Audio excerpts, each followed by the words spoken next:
Assalamu alaikum wa rahmatullahi wa barakatuh. Greetings of peace, mercy, and blessings to you all. Welcome back to Just Us. I'm your host, Chris. Today we're sitting here with a wonderful person, somebody floating through this life in our city, and we're happy to have her in our cities. Alexis, I'd like you to open it up for us. You have this wonderful piece that I'd love you to open up with. Yes. Women are water carriers. We have a special relationship with water. We create and carry life. The moon is feminine and controls the water. Just like the moon, a woman goes through cycles. She ebbs and flows and lets go of the burdens of the world for her men and her community. Water is cleansing. A woman is cleansing. We are taught to pray with water, pray to the moon, pray to the Creator, as we are all related. Our bodies are made up of mostly water, and it must return to what it knows and needs. When a girl is born, she is born a water carrier. Thank you very much, Alexis. So I'd love for you to introduce yourself. Who are you, and how did you get here? Yeah, so I'm Alexis Danielle Saenz. I'm originally from Denver, Colorado. I am a artist, activist, dancer, creative director, choreographer, filmmaker. I love to create stuff with my hands. I'm just try to be an all-around artist, and I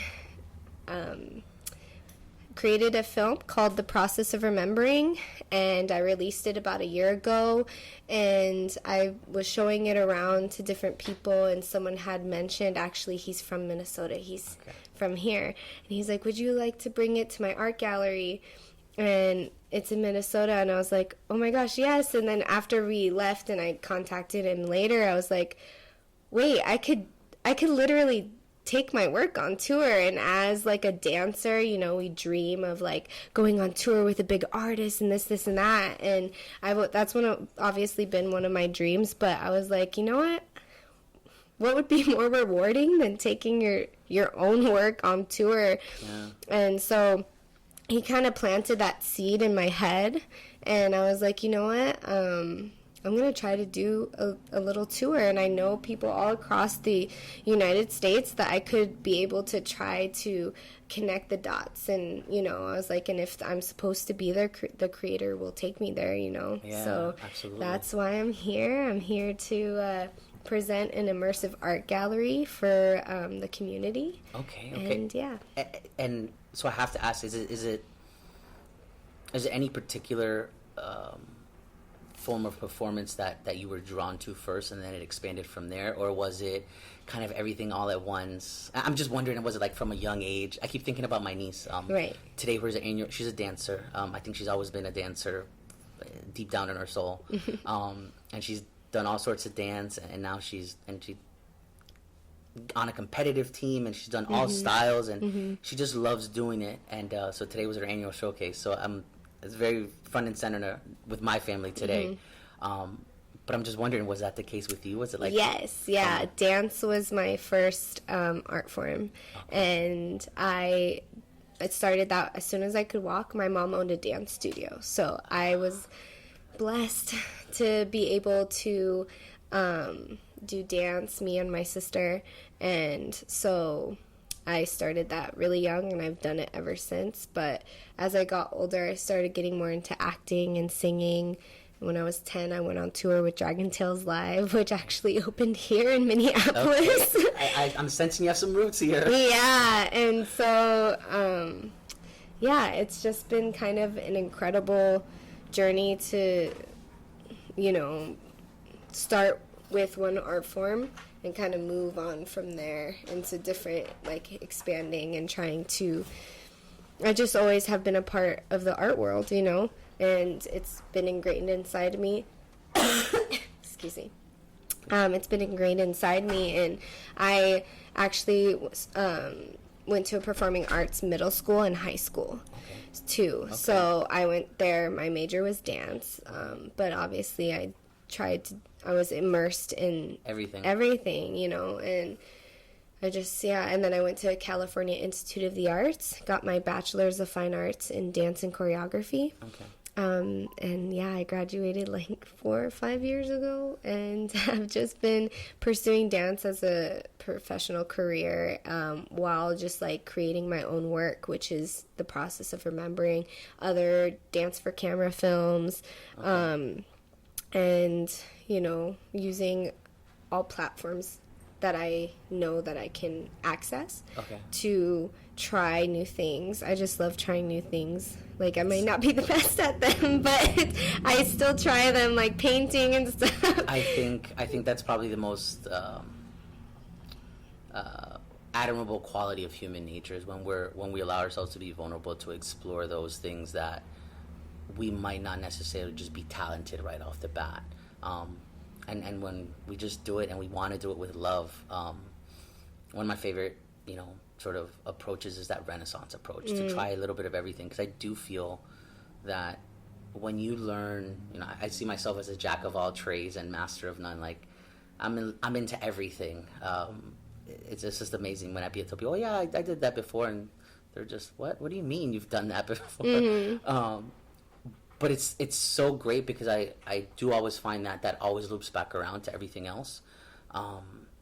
Like, I remember for a while I was really into creating a homestead in my backyard, and that took me down this rabbit hole of building with scraps, and then that building with scraps took me into, you know, keeping animals. So I had like chickens and rabbits, and then keeping the meat rabbits took me into this tannery, and like the idea of processing hides and using it at home, and then using them and actually using them. So it's like, but I always loop back around, and it's amazing how now I look at things very differently. I look at my food very differently. When I see leather goods, I'm like, no, that's an animal right there. Like, there's so much more to the superficial that we see. Yes. So I'm imagining in art, you probably are finding that, like, maybe that visual art informs your dance and vice versa and whatnot. Oh, most definitely. It's all connected. Like, and that's why I think I've been so drawn to try so many different art forms, is because it's all art. it's all subjective. It's all relatable, you know? So yeah, that's why I love it. Okay, so Denver, is that home, like born and raised? Born and raised. Okay. Denver girl, mountain girl. All right. I can't say I've ever been there. I don't know what it's like. Myself was born and raised in South Florida, Hollywood, Florida. So quite the opposite. I think we're below sea level. Yeah, so definitely. It's quite the opposite upbringing. So mom was a dancer. So was that something that arts were something like very much alive in your family? Is it your family as a whole? Is it just you? I would say, I mean, everyone's an artist. Right? That's true. That's the biggest thing that I always like to remind people, is we are all artists. Just some people embrace it in different ways, right? So my grandma, she is a cook. Okay.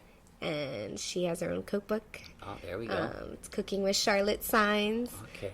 If you go to Denver, look for it. Okay, I'm going to have to look for it, for sure. Or let me know. But, like, cooking is big in my family. My mom was a dancer, obviously. My dad was a gymnast. But he plays guitar. He taught himself how to play guitar, and amazing. He can just listen to a song and just play it no matter how hard it is. I think everyone in my family, my tío Tomas, my tío Tomas, he was a singer, plays guitar too. So I feel like it was kind of spread out throughout my family. My mom's side of the family, they're kind of have different, I don't really see them that much, so I wouldn't know too much about like what, but I remember her kids, when they were younger, we all danced at the studio, like my grandparents ran it. Okay. But, so yeah, it's been like a family thing, and I just think it's just depends on how you look at art and like your perspective on that, because Absolutely. I would consider my entire family very artistic. Very artistic. Okay, I see that. And I noticed that you spoke Spanish. So, and I never assume nowadays A little bit. what the background was. So Tío Tomás. So on father's side or mother's side or both? My or father. Your father's side. I am mixed race, like really mixed. Like my highest percentage is 19. Like it's kind of crazy. I'm scared to look myself. Yeah, I got my DNA test, but my mom is white and my dad is indigenous and Spanish. Okay. And it's been very confusing growing up. That's where a lot of this work that I'm doing stems from, at least the process of remembering. And yeah, it's just been confusing. My dad looks white. He has red hair. He's like my grandma on my Latin side, they have 3 kids with red hair and freckles. It's yeah, and then 2 kids with black hair, and then my mom's blonde hair, blue eyes, and my grandpa was from Germany and tried to escape from the Holocaust because they were German. They didn't want to join, and so they would hide in the attic, and then they escaped from that. That's they crazy. migrated here because they didn't want to be a part of that. And my grandma's from Austria and Italian, and so it's like literally all over. And if you trace our last name, Saenz, which is Spanish, if you trace it further back, it's Jewish actually. So I'm 10% Jewish. Yeah. It's very confusing. It is. I think that's I became Muslim 13 years ago. So my family's from Costa Rica, but I became Muslim 13 years ago, and in sort of, I think growing up, Hispanic or biracial, you always, especially in North America, you live on this, you live on the hyphen, I say, Right. That's your space, because you're neither. Right. And when I became Muslim, I started to dig in those roots, and then started to see those roots with not only the Hispanic population, but then with the indigenous population, and even just today, I just read a piece on it was one particular, she's a dancer out of, I think she was Ojibwe and something else, I can't remember. Ojibwe, Ukrainian, and African American, and she's out of Canada, and she was explaining, going deeper into the roots, hey, this is something that's often ignored, is this interplay between these historically oppressed communities in the United States. It's the system likes to package it up as separate stories that don't really mix. Right. But the truth of the matter is that those stories are so much more interconnected than people actually think. Right. It's true. We forget about those things. Yeah. So when you start digging on your personal history, you start to, wait, but why is this? And then you start to dig a little bit. So the Jewish last name doesn't surprise me. I'm thinking the very first, one of the really crazy things, I've been captured with 3 words lately: conquest, captivity, and colonization. And it really, for me, that captures the role of people of color in the Western Hemisphere, because the majority, of the people escaping Spain and actually colonizing, quote unquote, in the new lands were predominantly Muslim and Jewish people escaping the Inquisition in Spain. So I think they were conquered in their own homelands, and they escaped, and kind of inadvertently became part of this system of colonization. Right. But I think also, as Spanish people, as Latin people, we tend to be way more mixed than I would say other people. So it just comes natural. I'm just sparked by what you're saying right now. Yeah. So do you feel like that has been, do you think that has been a big contributing, one of those roots for your arts? Oh, yeah. It's At least for this project in this particular particular. project. I really had to strip myself and go back to my roots and try to really understand who I am, where I come from, and embrace that fully. And it definitely, for this project in particular, like really sparked that for sure. Okay, that's cool. That's And like being someone that wasn't raised traditionally in the indigenous way, like it also was it can be sometimes hard because there's also that stigma of like not being indigenous enough or not being Latin enough, or you know what I mean. And so exactly that has also been very hard, and I tread very lightly with that because I know there is also trauma there too. Yeah. You know what I mean? And so like I don't hold anything against that, but it's been something that has been hard for me to even like really fully embrace and be like, yeah, I am indigenous. Like, yes, I'm half white, but like my skin is brown. Yeah. I am treated like a brown person. Exactly. Like fully, like you look at me, like people come up to me and just start speaking Spanish, and I'm just like, I was tempted to when I met you. Yes. I was feeling at home for a minute. I was like, oh, I get to speak Spanish with somebody. I love it. Yeah. In Minnesota, 90% white, I think, is the hardest part I've had, and I think that's why I've resided in South Minneapolis. Okay. I'm like, my brown people, I need to be close to them. Yeah. I miss my mom, I miss my grandma, so I need to be around some brown people. Right. It's hard. That's cool, though. Yeah, so for me, it's been confusing. I am Andean indigenous, from the Andes Mountains in Chile. Okay. And Pueblo native, so... All right.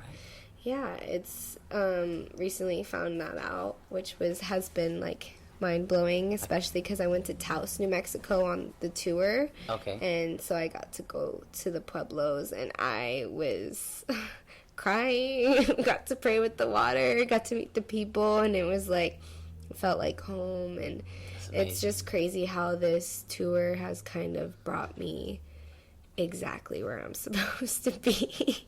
Like, wild. It's been wild. It's been absolutely wild. I think you're motivating me to dig deeper into my family, because we know there's stuff there, but you know, it's always hidden. But yeah, there's that need to connect for us as individuals. But we're gonna take a quick break, and we'll be back with more Just Us right after this. We're back with more Just Us. If you're just joining us this week, I'm talking to Alexis Saenz about her work. She's a performance artist, and she's actually come to the Twin Cities to share with us some really interesting work on trauma and remembering, which is, not gonna lie, I think that's where you caught my interest when I started seeing that, you know, the indigenous influence in your art and the idea of trauma. That's one of my biggest areas of work, because I do feel that is where a lot of the restorative work needs to be with us as a community, is just acknowledging that we have that trauma in our personal lives and in our historical community lives, and it's something that's so hard. I think as people of color, historically been oppressed, we tend to bury that stuff out of a sense of pride, and we can't let our oppressors or our captors see that they've beat us or they've weakened us or they've hurt us. But I think now we need to address it, because I think as people it holds us back as individuals, and as communities it definitely hurts. But tell me more about what is it, where are you at now, what is this project you're working on? What does it mean? Where did it come from? Like, I want to know everything. So The Process of Remembering is a short film about self-love and healing and remembering who you are. And I started this process. It was a year-long.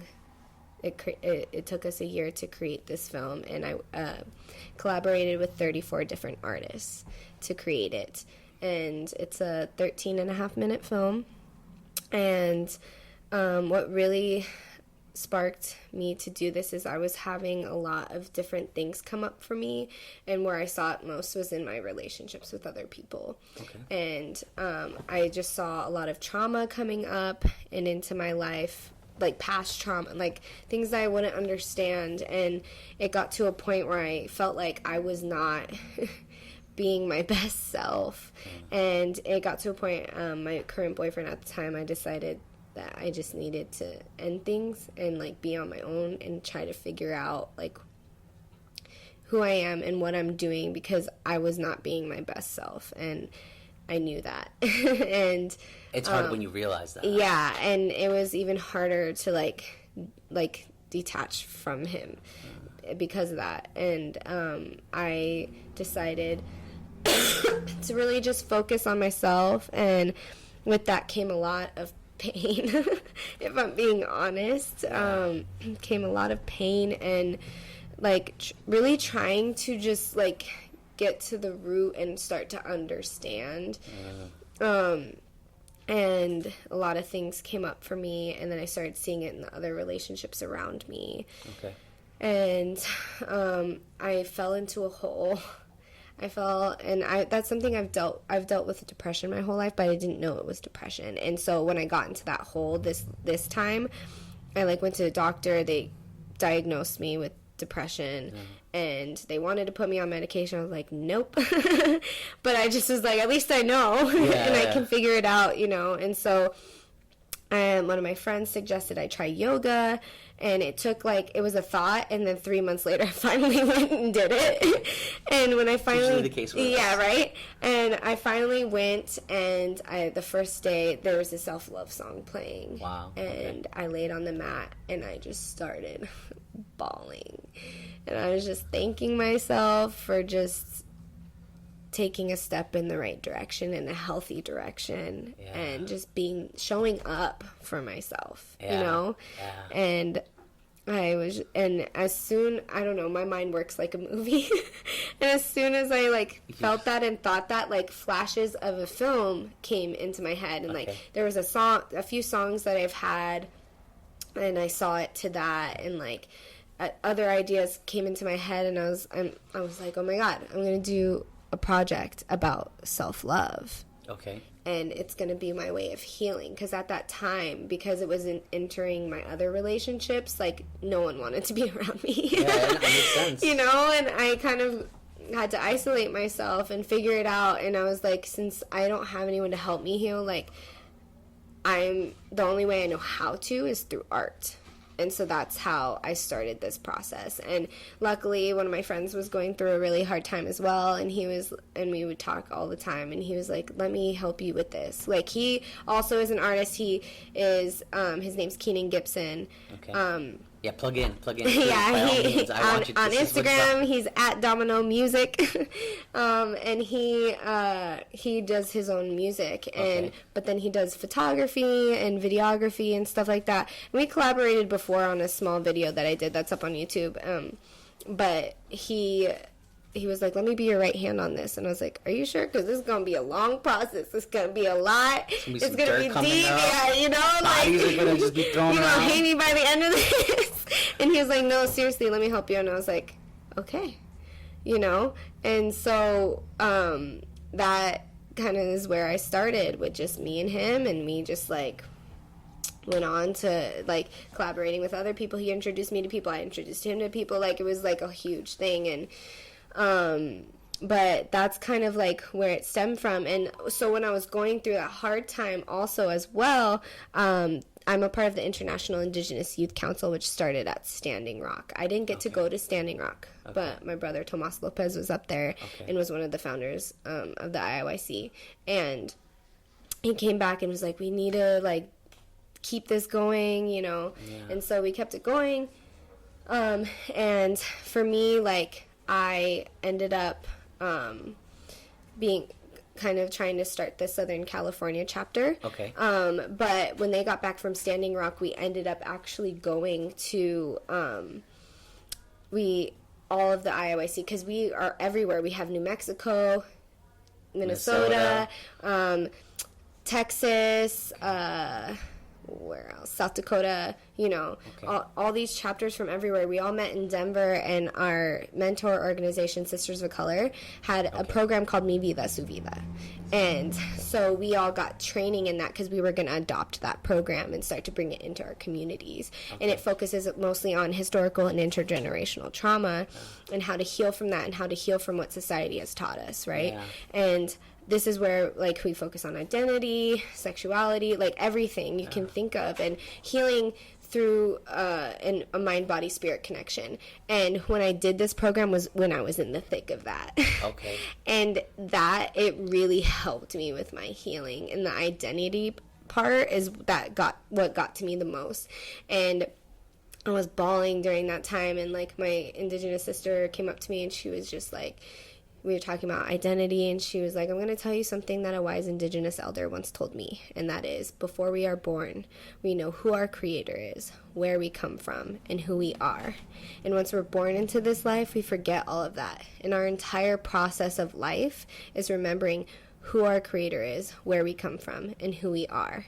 And that just changed my life. And it just made sense. And that's where the title... I got goosebumps. Yeah. Every time I'd say that to someone, they're just like... It makes total sense to me. I'm having flashbacks of certain times in my life right now. You're speaking... You're remembering. I know exactly these points in time that are resonating. Like, yeah. I know what you're talking about. And that's where the title came from, The Process of Remembering. Because this is one journey out of, we're going to go through so many changes and evolve and change throughout our entire life, right? Yeah. So this is one of my processes of remembering who I am. And you can see it in the film. It has there's 8 different visuals, so it's cut up into 8 sections, and so it's like different parts of me for this process, So how long did it take you to... I'm trying to look at this big picture. Right. How long is the film? The film is 13 and a half minutes. 13 and a half minutes. And it took us a year to make. 34 different artists. That's a journey right there. It was incredible. It still trips me out, the fact that I had 34 different people support me and work on this with me. And, like, they don't live in Minnesota. Most of them live in LA. But, like, thank you guys so much. Like, even my family, just, like, anyone who comes to these shows, like, whoever's coming to the show tonight in Minnesota, like, you are all becoming a part of the process of remembering family, and we'll make sure we stream this, and if I'll send the link to you so that you can, and eventually I'm hoping the show does get put on as a podcast, so you'll be able to share with others. Absolutely. Yes, like, and that's the thing, is that, like, this has grown into something way bigger than I had ever dreamed. And, like, the fact that it started with 34 different... Well, first it started with me and Keenan, and then it grew to 34 different artists. It's just crazy that, people were so willing to help me tell my story. Yeah. Because it is my story. Yeah. Like, it still trips me out. I think what's resonating with me the most right now, it's, like, really... One of the things I spend about half of my week doing either circle work or restorative conferencing with teens in one of the high schools that's kind of has a bad reputation. And I love it because I see myself in them. I'm like, yep, I was you when I was your age. Absolutely. I agree with how you're feeling right now. I know that feeling. But one thing that always trips me out, and I tell them, and I tell the adults, I'm like, I'm not here to be anybody's hero. I'm literally just here to support somebody in whatever way they need me. And I shared that with a colleague, and I'm like, you just have to let people know that you're there. And that's all really that most people ever need, is we just don't want to be alone in our pain. Right. Like, if I'm alone in my pain, I might act out, not because I want to hurt you, but because I need you. I need you in my life to support. I need your attention. I need your love. And so I see when youth are having things going on, that's what I see. Like, I'm like, you just want me to stand near you. Okay, I got you. And I'll come near you. I might get hit. I might, get screamed at. I might get called some names, and that's cool with me. That's fine, because I can feel your pain. I feel you. But I'm, like, literally hearing that in your story about, like, you were in this point of pain, in this hole of pain, and you found that one person, and then through that relationship, it was like other people were like, hey, yeah, we'll be with you. And with each of you, and that grew to 34. And so it's just mind-blowing to think of when we do extend ourselves to that one other person and just say, hey, I'm here if you need me, to let me know how I can be here for you. Right. Because obviously, and you can speak for yourself better than I can. Would you say you're out of that hole now? I mean, yes. I mean, it's a day by day process. Yeah, no, you know what I absolutely. mean? And like, that's the biggest thing that I've even come to learn with like this entire thing. Really, is that it's day by day. Like, it's like, will we ever really reach that bliss? You know, like Moments of it. right? Moments of it, right? And but it's like yes, I've found a whole new like meaning and understanding of who I am. Yes, I still struggle. Yes, I still have triggers. Yes, I'm still working through them. Yes, like it's just like giving myself that space, and like, yeah, it's really just day by day. Yeah. And I don't want to say I'm out of it. Like, I'm definitely out. I'm obviously out of that place that I was. Yeah. However, those things come up in different ways now. Yeah. Because also I'm now equipped to deal with it in a different way because of what I've gone through with this film, with, you know, but also different things will come up, you know. Life never stops. Right, and exactly. We just kind of equip ourselves to better able to deal with those crises or those Right. obstacles. Mm-hmm. Do you... I know many artists, they speak about sharing their gift, right, through whatever performing arts or visual or auditory, whatever form, medium they use.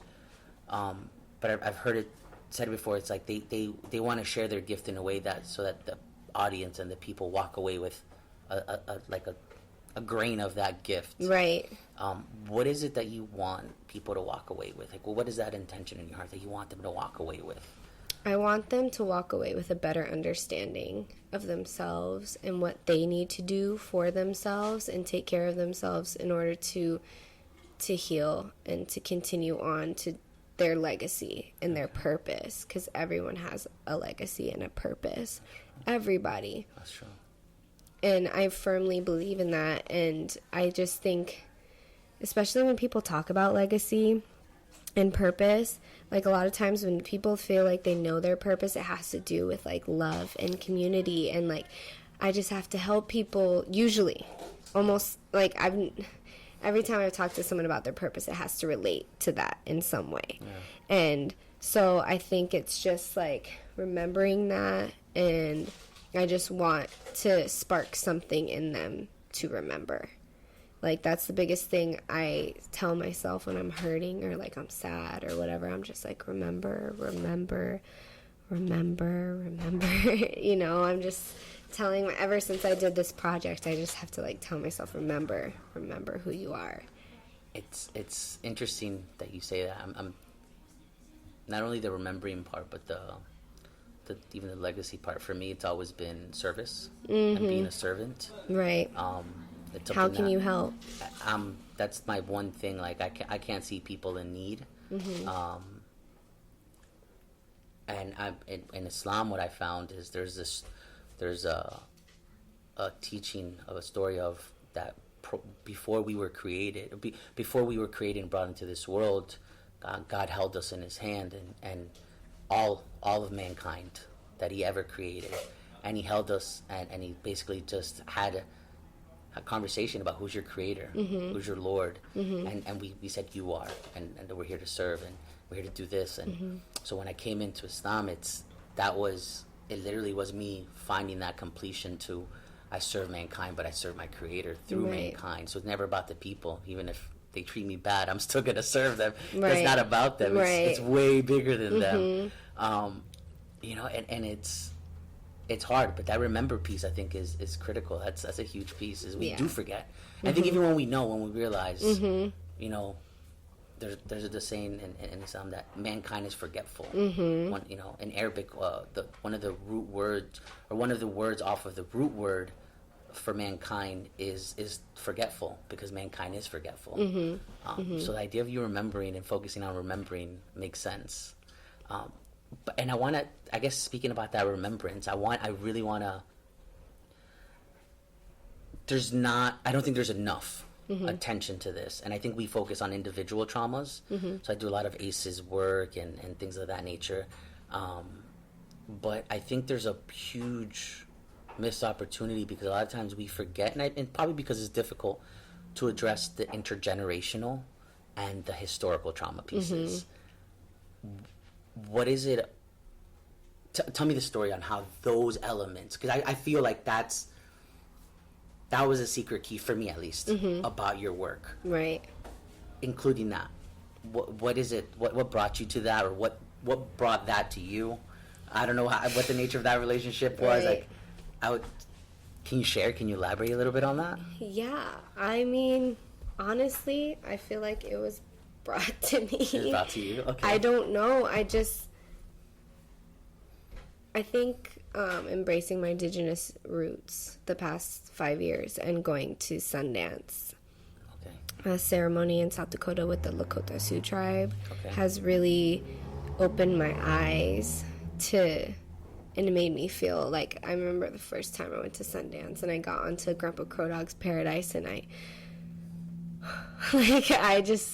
my body, just in like what I felt, I was just like, wow, this feels so wow. Like I couldn't even like describe it, and the sense of release that I get when I go back there every time, every year, is crazy, and it's just a sense of home and comfortability, and I think because I'm meant to be there, and I feel like this was brought to me because I remember I wanted to do a piece with my ancestors, like having to do with like my indigenous roots and my ancestors, and I didn't know why. I just like got the idea. Yeah. I don't know. It just comes to you. You just know you have to. And then it grew, like the director who was, or the director of photography that was filming it, he was like, is it going to just be you? And like I got a group of women together to sing the Strong Woman song, the Lakota Strong Woman song. And we sang it, and it was so powerful. Like, we all got chills the first time we sang it together. And they're all of different backgrounds. And they were all my friends. And but when I was talking to the director of photography, he was like, is it just going to be you? I was like, yeah, it'll just be me, like, dancing, whatever. And he was like, well, why don't we add more people? Like, this is supposed to be your ancestors, right? And I started thinking about it, and I was like, oh my god, yes. And I saw exactly what they were wearing. They had their faces covered, like they had no, like, but they were related to me, and it just like kind of happened the way it did. Like, it just like came together. And then that's when I realized that I was doing like ancestral healing work, because I would feel it. And then it kind of sounds crazy, but I went and talked to like a psychic medium.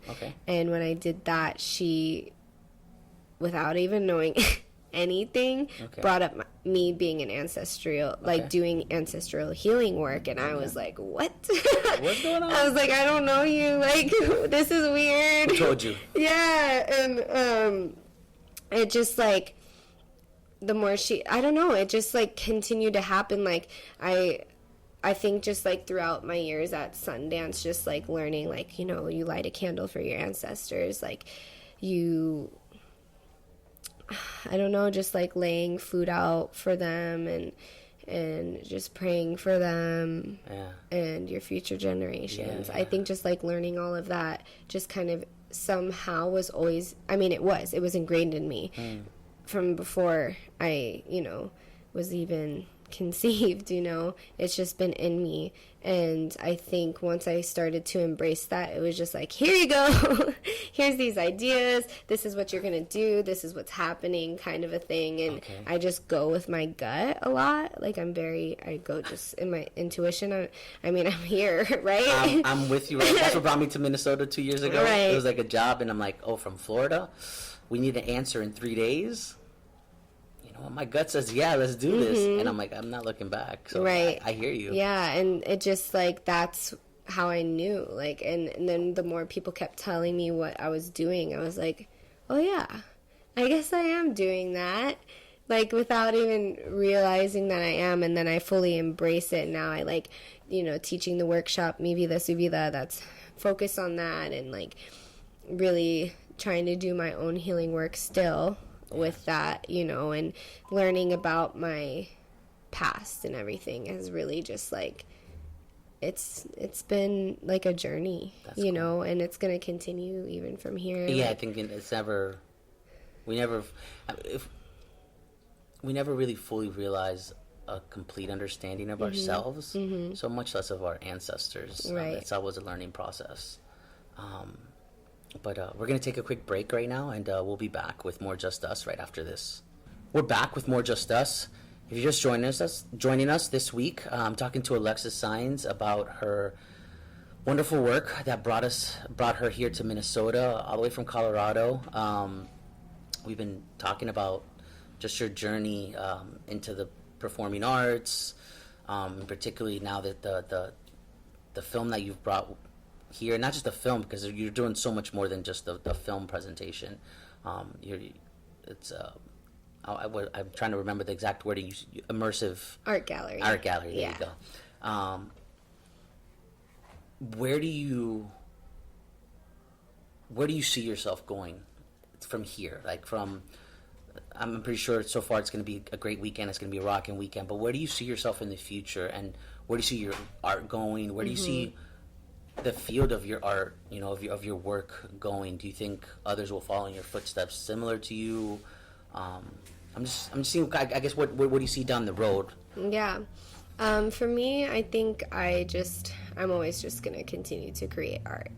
Like, I have to. Okay. Like, I have to. Like, I remember when I released the film, someone was like, continue to do this. And I was just like, as long as the creator, like, has me here and breathing, and I continues to challenge me with adversity and put things on my plate to challenge me, like, I'm going to continue to seek healing and truth through my art. Yeah. Like, we all must, and that's something that I really just want to stand by going forward and creating artwork. Like, yes, I want to do, the things that we do in this industry, in the commercial dance industry, but I also want to change that and be like a catalyst for like creating meaningful art. Not saying that there isn't, like, the you could stuff do both. Isn't, yeah, but not saying that stuff isn't. It just is. It's just different. Yeah. And I just want to continue to just speak my truth and be truth, and that would be amazing for people to follow in my footsteps. Like, I remember when I first decided I was going to go on tour, I was like, okay, I can go on tour with my film, but I was like, I want to bring so much more. I want to bring the Mi Vida Su Vida workshop, but I don't want it to be traditional. I don't want it to be that colonized way of like me standing at the front of the class and teaching you everything. You know what I mean? So I literally sat there and just, it hit me. Like I said, my mind's a movie. And it literally just hit me, and I was just like, I want to do art installations as a workshop. And so that's what I'm doing in the art gallery. So when people come in, they get their photo taken under a sign that says, remember who you are. Okay. It's a Polaroid photo. Okay. They get to take it home. I love those, yeah. Yeah, so they can remember this evening and, what they remember who they are. Yeah. And then there's numbers on the walls for exercises. And the first one is about dismantling belief systems. Okay. And so there's blocks stacked.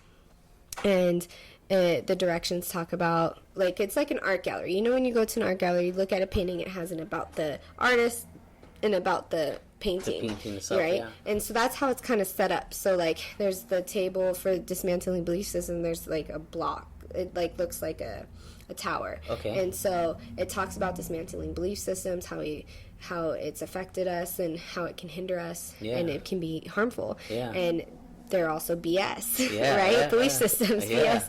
And so you take a block, and their directions are to take a block, write a belief system, and dismantle that belief system and build a new structure. Okay. And so they create that art. All right. And then the next one is, what's an emotion that comes with that belief system? Or what's something that you're going through now that has an emotional content that can manifest in the body? And it talks about how emotions can literally manifest disease into the body. And so, like, where you feel that. So then it has this huge cutout of the man And they can draw, they can write the thing, they can use colors to specify the emotion they're feeling, and they draw it on the man. So by the end of the gallery, you have a huge man with all these words and emotions or drawings on it that kind of symbolizes the human of society and where we feel most of our pain in our bodies. Yeah. And then you go to the next exercise, and it's like, let's commit to growth. Like, how can we heal from this? And it's like lights on the wall with flowers and talking about growth, and they'll write on a piece of paper and clip it onto the lights in the installation. And then the next one is like, how can we heal in this moment? And I talk about how fire is used in every ceremony, and for indigenous beliefs and culture, we are taught to light candles for our ancestors. Yeah. We burn cedar, sage, copal, and we use fire in every ceremony, and how it's sacred and it's cleansing. And so in that moment, when I was like, what can I do for them in that moment to just give them a second? And so they'll light a candle. For themselves, for their future generations, or their ancestors. And then they'll go to the fifth exercise, which is entering into my world. So I'm behind it's like a little room, and they'll come in and sit with me and look at me, no speaking at all, and look at me eye to eye for 20 seconds. That's the directions they're given before they come in and sit with me, and then they leave.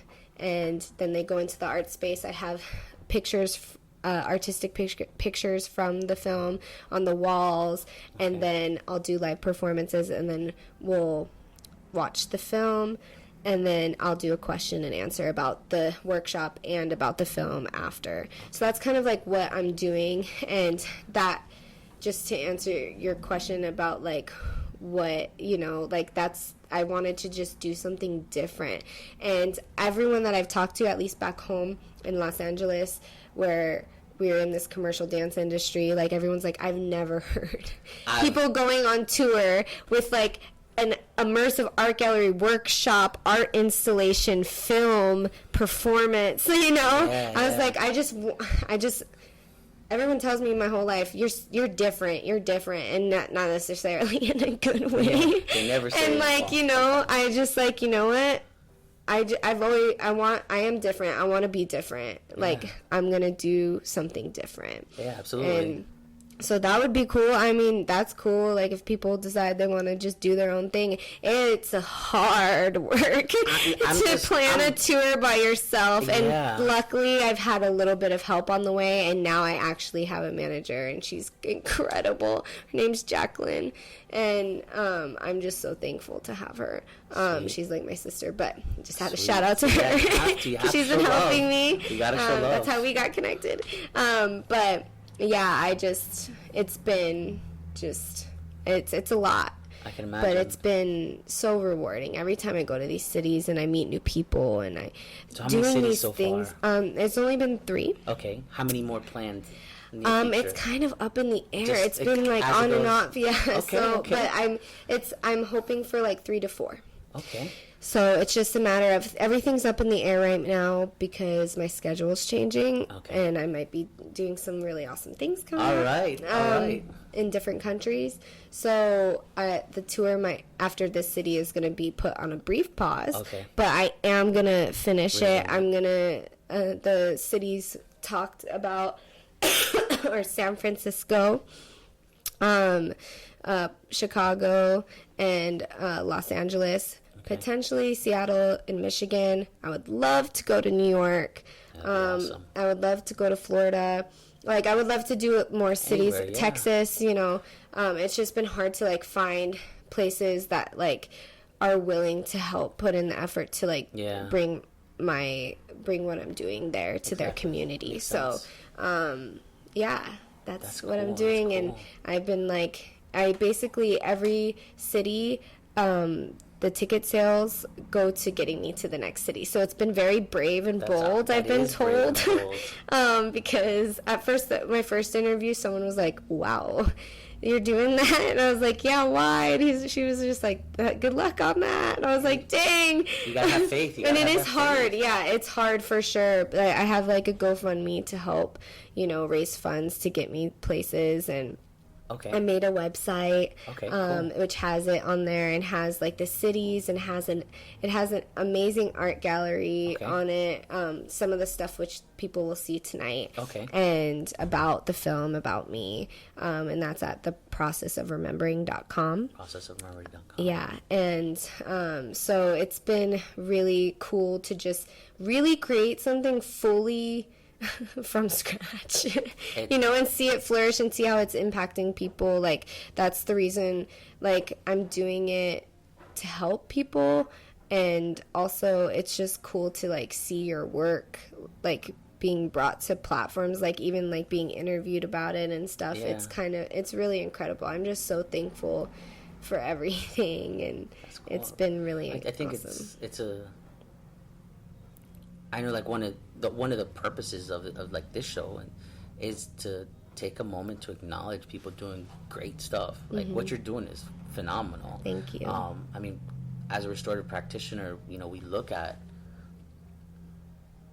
the holistic way that we have to restore ourselves and our communities, and art and performance is one of those. Like, there's a reason why it's universal across all cultures, across all lands, across all time periods. It's just deeply ingrained in us. Right. So we have to take, like, moments to recognize, people like yourself, like, you're pioneering things, you're pushing it, you're doing you're being different, right? But I think that's a good thing. Like, Right. That's an awesome thing, to be different. Oh, definitely. Especially this day and age where everything is cookie cutter, Right. Factory line, Right. and disposable. Yes. And so I Yes. think the idea of you underlined one of the things what I love about healing and resilience work, and people who advocate for it, such as yourself, is that fight back against the idea that people are disposable. Right. That you're damaged, so I'm going to get rid of you. You broke the rules, so I'm going to suspend you. You broke the law, so I'm going to arrest you. We're going to excommunicate you. You're disposable. And that is not a natural way of being for humans. Right. Or sustainable. Or sustainable, yeah, exactly. Bigger, yeah, or sustainable. And so, like, when I see work like yourself, artists like yourself, and just people in general who are fighting back against that in one way or another, I'm giving a little bit more hope. Because far too often, I can't tell you how many times I've sat with youth and, you tell them, you share stories, and they're like, I didn't know. I thought I was alone in that. Like, I remember I did a ACEs presentation in the basement of a Catholic church with predominantly all Mexican or Central American youth. And I'm sitting there sharing with them about trauma and just different stories and stuff. And I literally had this kid, like, he was quiet the whole time. He didn't ask questions. He couldn't have been more than 13. And he's just like, I thought I was by myself. And I'm like, whoa, like, yeah, no, that's exactly what I mean. You're not by yourself. You shouldn't be thrown away. What do you need, right? And I'm like, so we started looking around, and we're like, who felt that? Who felt that they were by themselves? And I'm like, you see how you're really not by yourself? Right. Like, this is the community you need to be with. If this is who you're with, you just recognize your pains. But we're not disposable. And I love that. But yeah, you mentioned earlier a little bit about, like, always wanting to explore new territories, pushing boundaries. Is there anything off the top of your head that you're, like, just itching to try to explore? I want to do music. Music. Yeah, I would love, one of my goals this year was to do a tour and do an EP. Okay. So, I mean, I've been singing since I was a kid. I've always been scared of my voice, though. I don't sing for a lot of people, but I definitely want to do that. That's always been a dream of mine. So singing more. I want to You're starting off with sing. singing. Yeah, definitely want to sing, and see where that takes me. Acting. Okay. Like, I would love to be in some movies. It would be amazing to book, like, a major role for, like, an indigenous film or something. That obviously awesome. would That'd be awesome. like, Let's get it. or like a TV show that has to do with, like, indigenous roots. Yeah. But yeah, I mean, anything that has to do with the arts, really. I want to create with the people that I love. My boyfriend's also an artist, so easy. I want to just Understand. continue to just, like, create more stuff. Yeah. And yeah. Cool. Travel with it too. Obviously, like I'm Share doing with now. the world. Yeah, Share with the world. exactly. Yeah, you have to. You absolutely have to. So I mean, I'm like loving this conversation. So I'm like kind of sad that we're wrapping it up. But before we leave, is there anything you want to share with our listeners? Is there anywhere where they can follow up and get more information on you? Yeah. So, like I said, the processofremembering.com is where you can find everything about the process of remembering. I also on Instagram, Lex Saenz with 2 X's, so LEXXSAENZ. Okay. Yeah, and I love talking to people. I've had people reach out to me on my website and on Instagram about the film and just like what I'm doing, and I always answer back. Like if Cool. anyone has any questions about anything, if you missed tonight's show and you like have burning questions because you watched the film, like I always check and I always answer because I think that's important. But yeah, I just want to leave people with just to remember who they are and to give yourself time and space to figure that out. And it's always going to be ever changing. And, don't be scared to ask for help and don't be scared to not fully embrace who you are. Cool. Awesome. So I'd love for you to close us off. Yeah. With that wonderful song you mentioned earlier. Yeah, so this is the Lakota Strong Woman song. Way-ya, way-ya, hey-yo. Way-ya, way-ya, hey-yo. Way-ya, way-hi-yo. Way-ya-yo, way-ya-yo, way-ya, way-hi-yo. Way-ya, way-ya, way-hi-yo. Way-ya-yo, way-ya-yo, way-ya, way-hi-yo.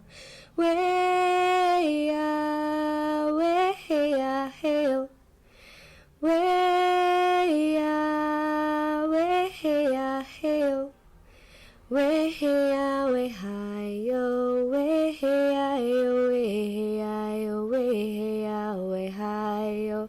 Way-ya, way-ya, way-hi-yo. Way-ya-yo, way-ya, way-ya, way-hi-yo. Ahomatakiyo yasin. Thank you very much. Thank you. And take care. And thank you for tuning in. Thank you for listening to Just Us. Please join us next time. Goodbye.